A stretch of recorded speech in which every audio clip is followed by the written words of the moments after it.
Hello and welcome to another episode of A Weekly Waypoint, but not just any episode of A Weekly Waypoint. It's an episode in which I am declaring a new era for the Weekly Waypoint, a new chapter in our history.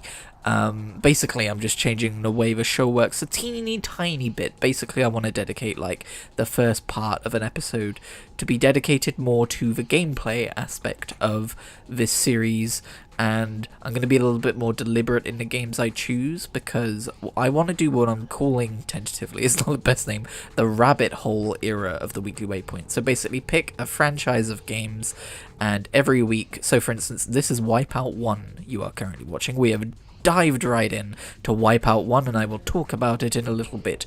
But we are then next week going to play Wipeout 2097, or Wipeout XL if you're overseas. And then the next week we're going to play Wipeout 3, and then Wipeout Fusion, and then Wipeout Pure, and then Wipeout Pulse. And that's all the Wipeouts I have available to me. So that's where we'll stop. I mean, technically I have the Omega collection, but my PS4 is tucked away in a drawer somewhere, and I don't foresee digging it out to pick it up. But hey, if you want me to, leave a comment down below and I will consider it. But yeah, I just want to spend a little bit more time talking about the game that you're looking at on the screen. I feel like sometimes there's a bit of a disconnect there, and I would also like a platform with which to explore kind of like, oh, how did this game series start out and where did it end? And maybe I won't do this forever and ever and ever. I can see myself running out of game series fairly quickly, and it's probably going to be largely focused on racing games, at least that's kind of what I've got my mind set on for now. But for instance, if they released all of the Call of Duties onto Game Pass, I could see myself checking out the multiplayer of every iteration if the servers are still up, that kind of thing. I've actually done this a couple of times in the past. I did it with Unreal Tournament, and I did it with something else. What else did I do it with? Oh, I think I was gonna do it with Worms, but I got distracted halfway through. But that's not gonna happen here. I am making a concerted effort to make this a thing. So I should probably talk a little bit about the bloody game then, shouldn't I? So Wipeout 1. I thought I had this game. My history of Wipeout is gonna be important here, okay? So as a kid, I owned Wipeout 2097, but I was very young, because that game came out, let's see, 1 year after I was born, and so while we owned this on the PlayStation 1 and I did play some of it growing up, I was never any good at it. As you'll be able to see from the gameplay today, you could argue that I'm still no good at it, and so Wipeout by and large passed me by. When I had my PSP, or when I first got my PSP, I guess I should say, I bought Wipeout 1 from the store, thinking it was the Wipeout I was familiar with, and I remember being like, is this right? Because I had vague memories of Wipeout, but I was like, something feels different about this one, and yeah, Wipeout 1 and Wipeout 2097 are very similar games, but there are some differences. I should also add I'm playing what's called Revision 2. There was a second release of Wipeout 1, and that's what this is. So I don't know what they changed from Revision 1. I imagine it's probably not anything drastic. It's probably bug fixes and maybe a few extra tracks. But, so I have been playing the Wipeout series kind of as a whole for the last week or so. And so I've noticed some things which aren't present in the first iteration of Wipeout. First of all, the big one, damage. There is no damage in Wipeout 1.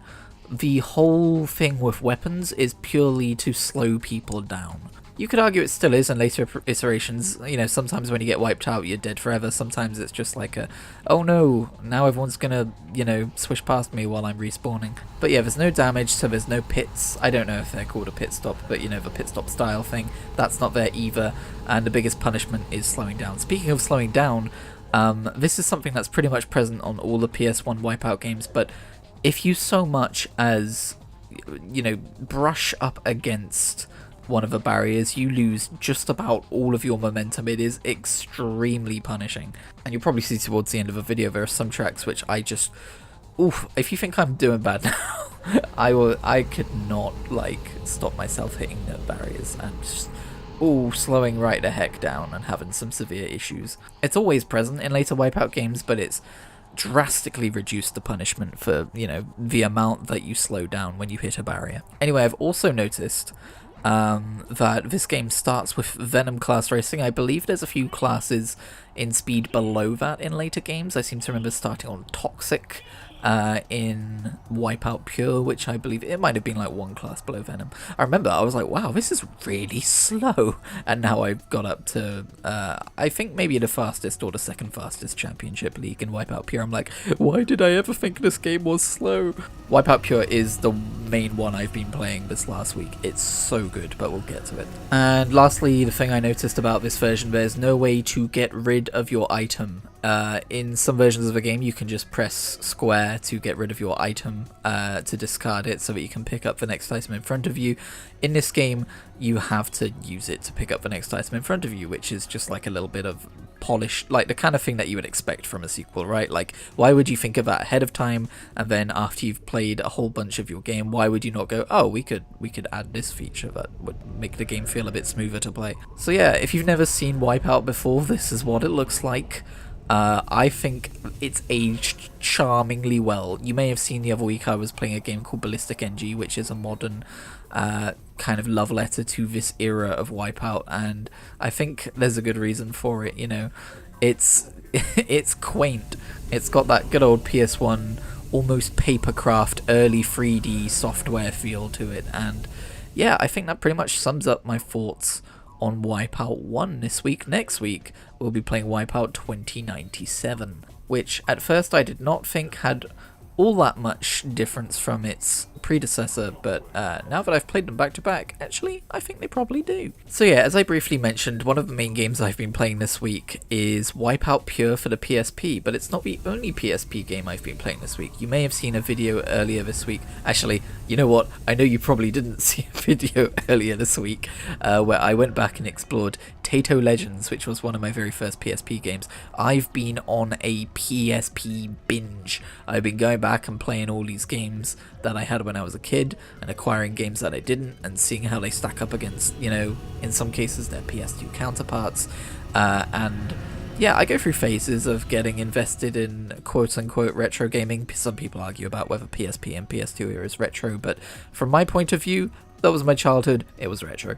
I would even go so far as to say PS3 is entering the realms of retro at this point. But hey, look, don't shoot me. I'm not the only one who thinks that way, okay? Don't shoot the messenger. Maybe we need to invent a word that's somewhere between retro and modern for gaming, and maybe that's where that can lie. But yeah, I thought I'd experiment with a new series, and to be fair, I kind of named it very formulaically, like, oh, I'm playing this game, dash, part of this series, and the thumbnail was series name, PSP box art cover, and it was of like an obscure game that people aren't going to rush to click on and stuff, so I'm not surprised it didn't do well. I have recorded another one, and I have some ideas to maybe spruce up clickability for that one, but mainly I'm just having fun with it, and I don't know how many of those I will do, but it is fun to record the occasional long form video, and I actually quite liked that video, so if you haven't checked it out, and you got 17 spare minutes, maybe you might want to consider spending them checking out a game you've never heard of, and seeing like what ties I have to it, and yeah, that kind of a thing. Don't have to, but I'll put a little, if I remember, I'll put a little linky in the top right. I don't know why I'm talking like this. But yeah, may or may not be a new series I'm considering pursuing, may or may not clash with what I'm already doing for Weekly Waypoint, I don't know. The point is, I'm just very into, for some reason, I really like going back to PSP games. There's something about them. There's something about, like, the fact that they're kind of like halfway between the PlayStation 1 and PlayStation 2 in terms of hardware capability, which means they kind of have these, like, charming graphics where they're a lot simpler than the PS2s, so they upscale a bit better, but also, they're also, I don't know, they're just like dinky versions of PS2 games. It's cute and more maybe approachable in terms of time investment as well, and more of a curiosity in terms of like, oh, how did they handle a handheld version of Need for Speed Underground with Need for Speed Underground Rivals, which I believe I've actually already explored in a previous Weekly Waypoint. In an age of being spoilt for choice in terms of hundreds of new games coming out every month, it feels like, it's nice to sometimes go back and appreciate what came before. I highly recommend you do it. It's, if you haven't gone back and mined your, you know, childhood for nostalgia in terms of replaying your old games, You have some fun weeks ahead of you, just in the bank. When you approach something after having not played it for a decade or two, and you approach it, especially if you were like a kid and now you're an adult, you come to it with a new perspective of appreciating it for what it was, in terms of like, oh, you know, human beings made this. This wasn't just a video game that existed by itself in the ether. Like, that's kind of how you think as a kid, right? The game's just the game. You don't put any more thought into it than that. But as adults, we appreciate, like, oh, people developed this game, and maybe they had these intentions when designing it, and or it's just, oh, I haven't seen this game in ages and I forgot there was this thing about it. It could be as simple as that. It's fun.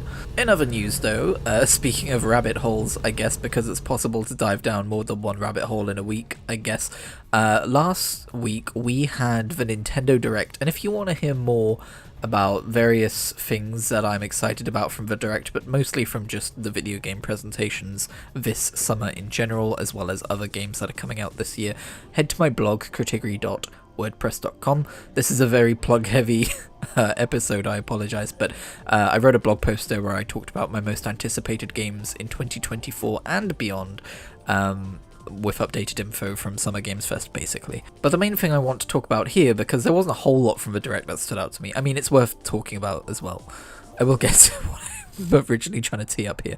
But one thing I quickly want to mention is there's a point with Nintendo where it's like, I am so jaded now with Directs, because they announce these games which just perfectly exist within the problem zone of, it looks fun, it looks like I would enjoy this game, it does not look like a game I want to pay £50 or £60 for, and it is not a game that you are ever going to put on offer because you are Nintendo. Games like Mario and Luigi Brothership, The Legend of Zelda Echoes of Wisdom, stuff like that, I'm like, that's really cool, I would probably enjoy that game.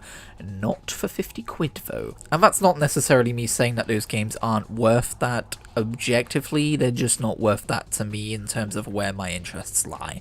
Metroid Prime 4 is tempting. I've never played a Metroid Prime game, and I saw Prime Remastered is on sale for like 25 quid or something, but I've just spent that money elsewhere, and I'll get to that, which is the thing I was originally trying to tee up, which is Dragon Quest. We finally got a release date for Dragon Quest III HD 2D, as well as some more gameplay.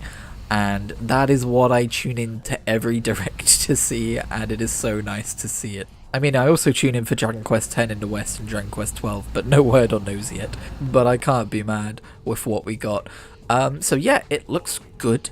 I'm still, like, I'll be honest, I'm not one of those people who's like, yay, they are remastering Dragon Quest III, or remaking, I guess, my favourite Dragon Quest game, because I haven't played that Dragon Quest game, and from what I've heard, it being one of the earlier ones means it's kind of like still when they were finding their feet as to like some of the things the series was going to be going forwards. And while it kind of like innovated in regards to the 4-person party system, there are other things which are still potentially rough. I'm curious to learn about like what gameplay changes, if any, they're going to be introducing in the remake to modernize it. But also just like the game's length, like one of the things I like about JRPGs is how long they are, which is antithetical as well because I almost never finish them for the same reason. But I like the idea of their length, the idea that I've got this really long journey to go on. And I looked up how long to beat, and Dragon Quest III is significantly longer than its predecessors. But it is still shorter than lots of other Dragon Quest games. I think they said like 35 to 40 hours to finish, which is, to be fair, a sizable game. That I will not mind paying full price for, but it seems like they may also be adding some extra little side questy narrative elements according to some previews, and that's exciting. As someone who is trying to evaluate things a little bit more critically instead of being blinded by yay more Dragon Quest in this instance, I will say I'm not completely sold on the visuals as much as I would be with Octopath Traveler. I think Octopath Traveler is a better looking HD 2D game. Dragon Quest III looks really pretty in some areas, but I think there's some areas where it looks a little bit, I don't know, it's almost like something's missing, and I think that something might be pretty lighting, because Octopath Traveler is full of pretty lighting, and I think it does a lot of heavy lifting to make HD 2D the way it does look, in terms of how good it is. And I think maybe in some of the battle scenarios we were showing, I think it could look a little bit too bare.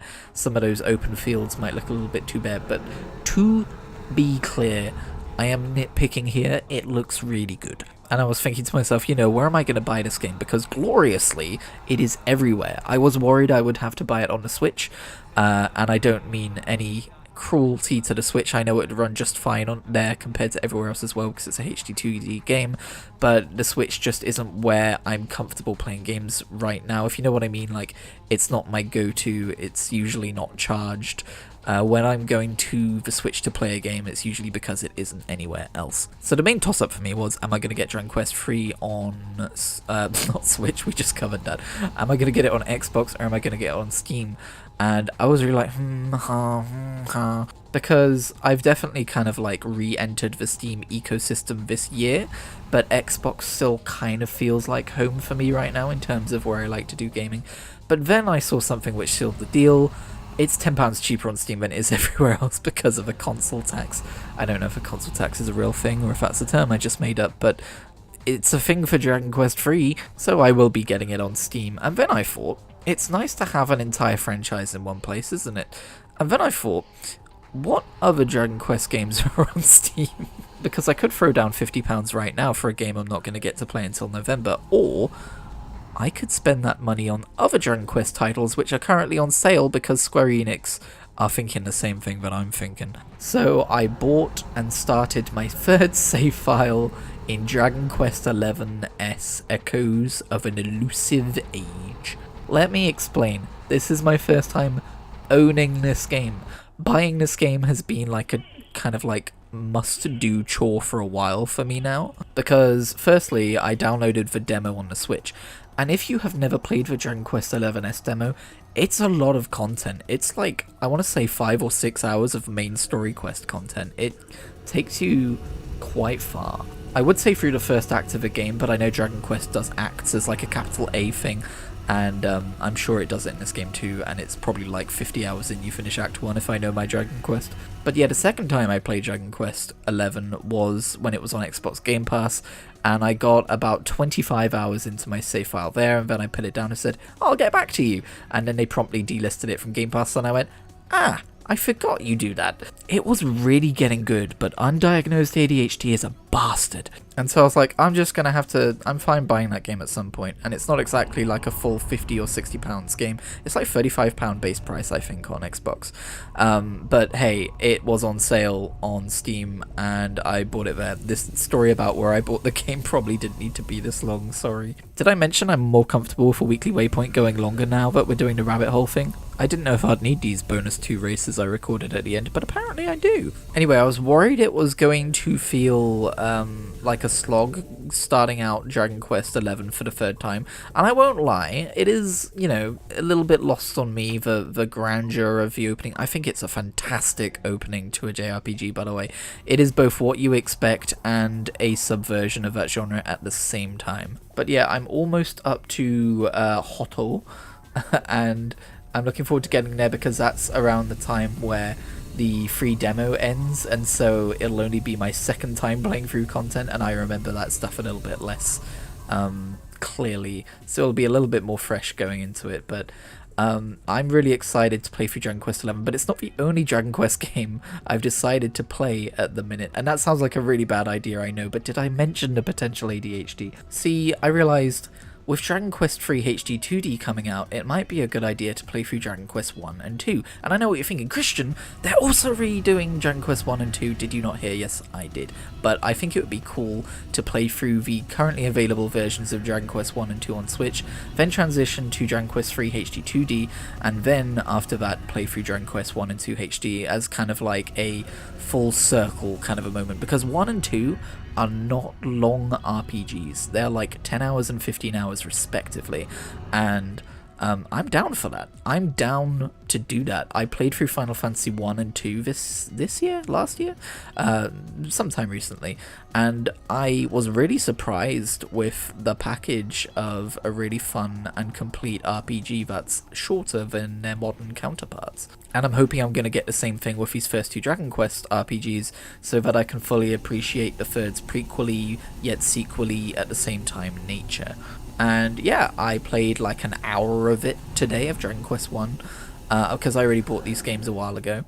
and I'm already up to like level 6, and yeah, the loop of going out and grinding monsters and getting gold and spending it on upgrades, and you know, suddenly you're trouncing them, you know, while it's not fundamentally changed all that much from 1 to 11, it is quaint to see the original, well, not the original version, but you know what I mean, like the first game. Changing tracks just a little bit before the end of a video, another game I've been putting some time into this week, another RPG because I have no control over my life. I've reinstalled Starfield. For those of you who don't know, I love Starfield. It was my game of the year last year. It's kind of what I wanted it to be. It's great. And I finished the main story, and I did the UC Vanguard story, and I got like halfway through the Free Star Collective story, I think it's called, and I put it down. And with the announcement of the DLC a few weeks ago, I thought, you know, now probably would be a good time to pick it back up again. Also, I'm a shameless copycat, and I saw my friend Reese playing it a lot, and I went, yeah, okay, me too. And man, getting back into that game has been great. I did the Tracker's Bounty introduction quest, which is kind of just an introduction quest to then be a springboard for purchasable mod quests.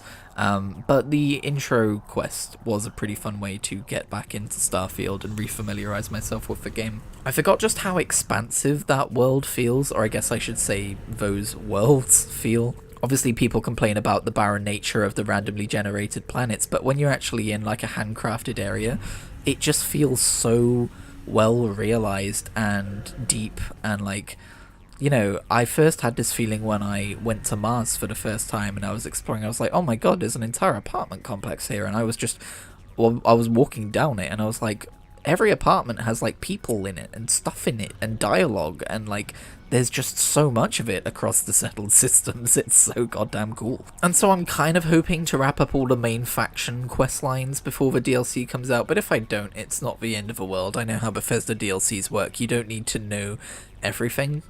The main thing I'm concerned with is it seems like we're diving headfirst into some Great Serpent lore, and I'm yet to really know all that much about the Great Serpent in Starfield, and I don't know what questline really explores that, but maybe I should look for that. I know Andrea apparently has a lot of stuff regarding it, so maybe I should hang out with her for a bit. If I sounded weird just then, it's because I was trying to hold in a burp.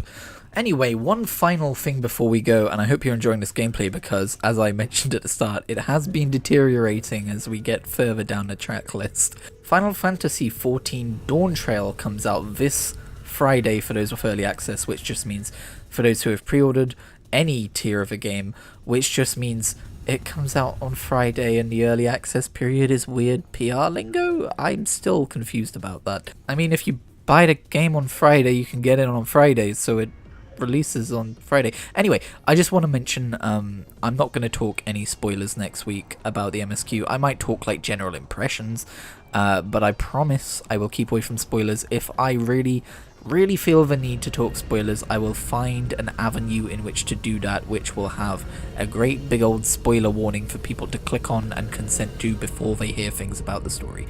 But yeah, it's weird. I've had moments of being really excited about Dawn Trail, and then I have moments like I do right now where I'm like, yeah, I mean, I guess I'll play it on Friday. You know, I'm seeing people losing their minds with excitement, and don't get me wrong, Final Fantasy XIV is the best story I've ever played in a video game, and one of my favourite games of all time, and, you know, definitely next to World of Warcraft for best MMO in my life.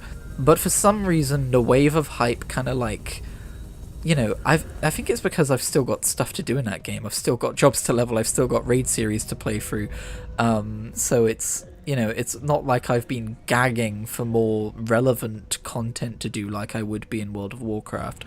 But also, I think I had this with Dragonflight. I think I've just kind of outgrown, you know, MMO expansion days feeling like Christmas. And that's a shame because I do miss that feeling. But damn it, I've been burned before. I think the first expansion to really deflate me on launch day, although I never wanted to admit it at the time, was Battle for Azeroth, because I just was not vibing with the Kulturas story. Maritime themes and me don't mix. But yeah, I'm excited, is pretty much what I'm trying to say, and I will absolutely be playing that as soon as it comes out on Friday. Anyway, thank you very much for tuning in, and I will see you next week for Wipeout 2097.